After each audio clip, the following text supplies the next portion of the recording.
It's been 2 decades now since the start of the Iraq War. To commemorate the day, Augustana University welcomed a writer and Army veteran to campus. On the Night Beat, KELOLAND's Carter Schmidt shares how Brian Turner expresses his time served in Iraq as well as its aftermath. Carter? Good evening, Don and Bridget. During his 7 years in the Army, Brian Turner spent time in Iraq with the 3rd Stryker Brigade Combat Team, 2nd Infantry Division. He crafted a couple poetry collections based on his service overseas. Then hear his bone and gristle and flesh. While deployed to Iraq in 2003 to 2004, Brian Turner spent some of his time writing poems. Many of them were later published. The first book is sort of me in the war, and the second book is sort of the war that I brought home. Basically the experiences that I had, and I wrote those into poetry. And then 2014, I wrote a memoir that talks about some of that same material, but really is looking at my own family and this sort of generational inheritance of military service in my family. Turner, who is from California, has a master's degree studying English.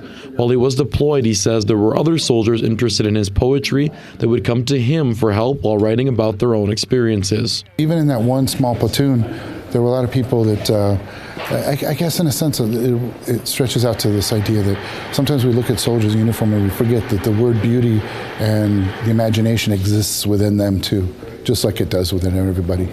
Augustana professor of English and writer in residence Patrick Hicks says he felt it was important to have Turner and Augie on this historic day. He's arguably one of the most important voices to come out of that particular conflict, at least as far as the American voice is concerned.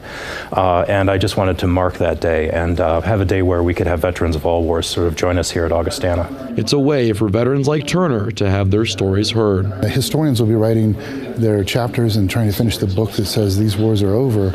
And they are in terms of the fighting, but as we know with conflict and trauma and experience, that these things live on generationally.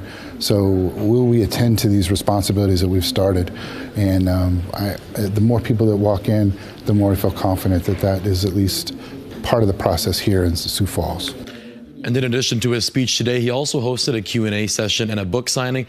And tomorrow at Augie's Center for Western Studies, Turner will be hosting a writing workshop for veterans to teach different ways they can tell their stories. That event starts at 2 p.m.